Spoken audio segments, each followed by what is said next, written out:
साहेब बंदगी। अब हम सत्य ही सत्य पुकारा, सत्य कहे जो सत्य को जाने, सत्य वचन निर्धारा। असत्य पे वो टिकते नहीं हैं, लोभ मोह से न्यारा। सत्य सोई जो कभी न बिगड़े, आदि नाम निज सारा। असत्य सोई जो बन के बिगड़े, कभी न होए निर्धारा।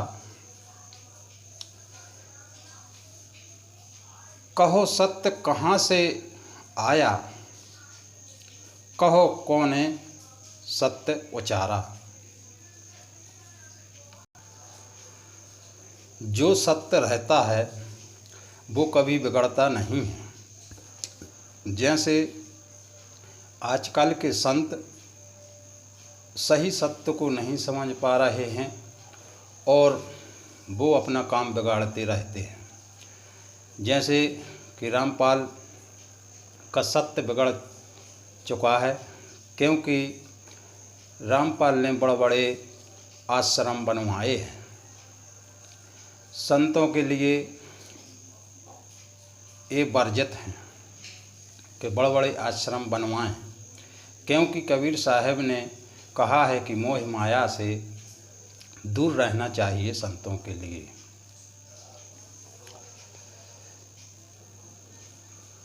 और कबीर साहब ने कहा है कि कोई भी किसी भी प्रकार का पाखंड नहीं करना चाहिए। जैसे कि दीपक जलाना, फोटो या मूर्ति की पूजा करना। जैसे हमारे पास ये मंदिर बना है, आप देख रहे हो मेरे बाजू में, तो ये मंदिर हम बनाए हैं देखने के लिए, बाकी हम वहाँ कोई पूजा पाठ नहीं करते हैं। तो कबीर साहब ने स्वयं कहा है कि मूर्ति पूजा नहीं करनी चाहिए, चाहे वो मूर्ति हो चाहे फोटो हो, बात एक ही है। अंतर सिर्फ इतना है कि वो मूर्ति है और ये फोटो है, तो कहने मात्र का फर्क है और कुछ नहीं है। तो रामपाल दीपक जलवाते हैं, हवन भी करवाते हैं, ये बहुत पाखंड करवाते हैं। तो कबीर साहब ने इन पाखंडों से दूर रहने के लिए कहा है कि संतों को ये पाखंड नहीं करना चाहिए। और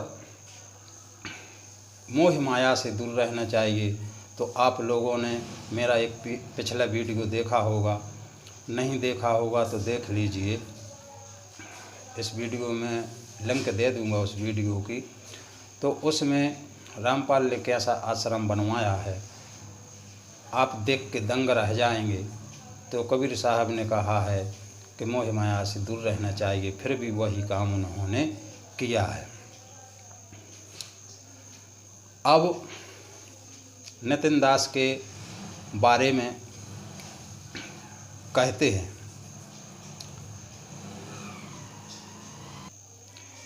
तो अब सुनो नितिन दास की कहानी। नितिन दास अपने शिष्यों से फूल माला पहनवाते हैं और फूल सर पर भी चढ़वाते हैं, जो कबीर साहब ने ये भी वर्जित किया है। क्योंकि फूल तोड़ना भी वर्जित है, क्योंकि फूलों में जीव जंतु रहते हैं, कीट पतंगे रहते हैं और उनकी बस से जीव का भोजन चलता है और उसमें कोट अनकोट जीव अपना पेट पालन करते हैं फूलों से। इसलिए फूलों को भी तोड़ना वर्जित है। तो जब तोड़ना वर्जित है तो आपके गले में पहनना गलत बात है या कहीं भी चढ़ाना गलत बात है। फूल तो कभी तोड़ना ही नहीं चाहिए। तो नितिन दास क्या करते हैं, वो माला पहनते हैं, अपने शिष्यों से पिलवाते हैं और सिर पर भी फूल चढ़वाते हैं।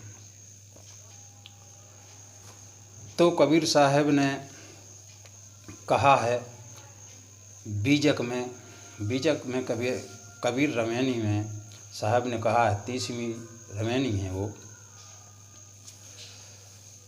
दोना मरुआ चंपा के फूला, मानो कोटि जीव समतूला।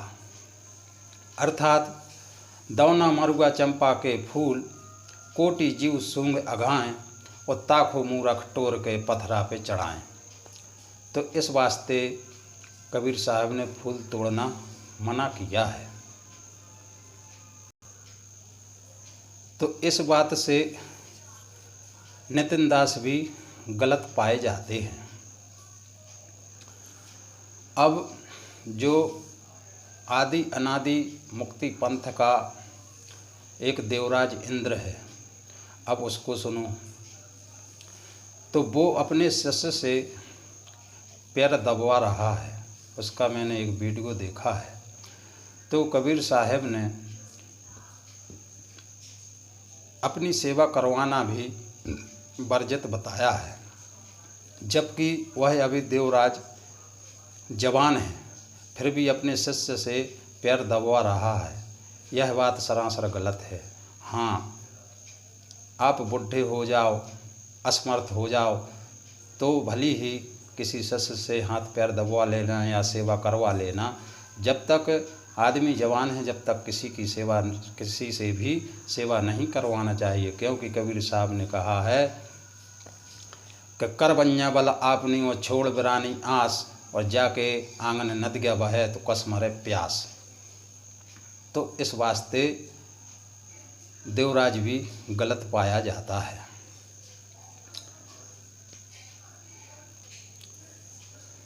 अब सुनो दामाखेड़ा की कहानी। दामाखेड़ा में प्रकाश मुनि नाम साहेब हैं। तो वो चौका लगाते हैं, चौका में दीक्षा देते हैं।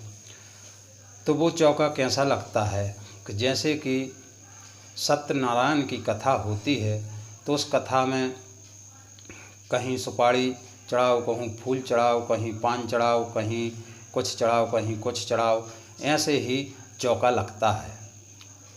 तो चौके में कलश रखे जाते हैं, 5 कलश रखे जाते हैं, 5 जगह सुपारी रखी जाती है, पान रखे जाते हैं, नारियल रखे जाते हैं।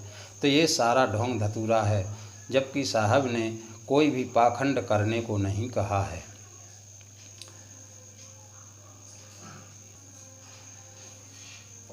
कबीर साहब ने धर्मदास साहब से कहा है चौका के बारे में, तो उन्होंने कबीर साहब ने ज्ञान गुदरी में कहा है कि अहंकार अभिमान बिराडा घटका चौका करो जियारा। तो कबीर साहब ने इस चौके की बात कही है कि अपने घटका चौका में उजियारा करो, अपने घट के चौके में दीपक जलाओ, उसमें उजिला करो। तो ये प्रकाश मुनि क्या करते हैं कि ऐसे बाहर चौका लगाते हैं, जबकि कबीर साहब ने अपने अंदर चौका लगाने को कहा कि अपने अंदर घट का चौका उजियारा होना चाहिए। अच्छा, अब एक मेन बात है कि जितने भी अभी वर्तमान में संत हैं, कोई भी संत सत्य पे नहीं चल रहा है। अब वो इसलिए कि भाई मैं तो सत्य ही कहूँगा, कि अब हम सत्य ही सत्य पुकारा, सत्य कहे जो सत्य को जाने, सत्य वचन निर्धारा। क्योंकि जिसने सत्य को जाना है तो वो सत्य ही कहेगा। इसमें कोई भी अपने ऊपर बुराई ना लेवे कि मैं किसी की बुराई कर रहा हूँ या कटाई कर रहा हूँ, मैं सत्य कह रहा हूँ। आप लोग विवेक पूर्वक विचार कर सकते हैं मेरी वाणी पर कि कबीर साहब जब तक रहे तब तक कबीर साहब ने अपना कपड़ा बुन के खाया है, किसी के दान पुण्य से नहीं खाया है और ना ही किसी से कभी कुछ मांगा है। उन्होंने अपनी मेहनत का कमा के खाया है और सत्संग किया है और आदमों को सत्संग कराया है, विवेक कराया है, मुक्ति प्रदान की है। मगर उन्होंने कभी किसी के दान पुण्य का नहीं खाया है। अभी वर्तमान में जितने भी संत हैं सभी संत दान पुण्य का खा रहे हैं, अपनी कमाई का नहीं खा रहे हैं। तो कबीर साहब कहते हैं कि किसी का भी नहीं खाना चाहिए, अपनी कमाई का खाना चाहिए। तो जो कुछ कबीर ने किया है वो अभी के संत नहीं कर रहे हैं। जैसे कबीर ने कभी कोई भी आश्रम नहीं बनाए हैं और वो सत्संग अपने जहाँ पे वो काम करते थे वहीं से सत्संग करते थे या फिर चल फिर के सत्संग करते थे, मगर उन्होंने कभी अपना कोई आश्रम नहीं बनवाया। और वो चाहते तो वो तो ऐसे कई आश्रम बना देते कि जो बहुत बड़े बड़े होते, मगर उन्होंने ऐसा नहीं किया, क्योंकि कि आश्रम बनवाना मोह माया में पड़ जाना ही है। अब मोह माया के ऊपर मेरा एक वीडियो और है, माया के गुलाम संत होते हैं, भक्त नहीं होते हैं। उस वीडियो को देखना और उस पर विचार करना। तो साहब सीधी बात कहते हैं कि साधु संतों के लिए मोह माया से दूर रहना चाहिए। तो मोह माया से वो दूर तो नहीं रहते हैं, मन अपने शिष्यों को लिए वे मोह माया से दूर करने की बात कहते हैं और खुद इतने ही मोह माया में जकड़े हुए होते हैं कि उनके देखो तो कितने बड़े बड़े आश्रम हैं, उनके कई ऐसे व्यापार भी चलते हैं कि उसी पैसे से व्यापार भी करते हैं, उसी पैसे से वो आश्रम भी बनाते हैं, उसी पैसे से वो खाते हैं, लाल पड़ रहे हैं खा खा के, हराम का खा के, फ्री का खा के लाल पड़े हैं। एक कबीर साहब ने कभी नहीं कहा कि दान पुण्य का खाना, दान पुण्य का दान पुण्य ही में करें और अपनी ही कमाई का खाएं। साहिब बंदगी धन्यवाद।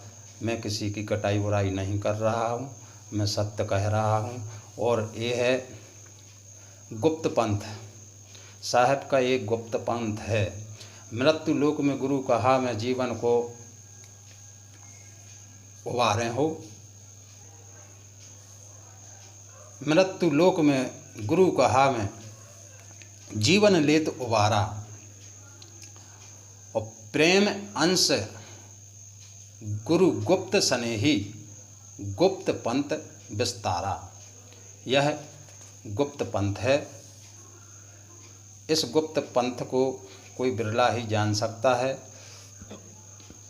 मैं आगे और वाणी खोलूँगा, उसमें आप लोग समझना। साहिब बंदगी धन्यवाद।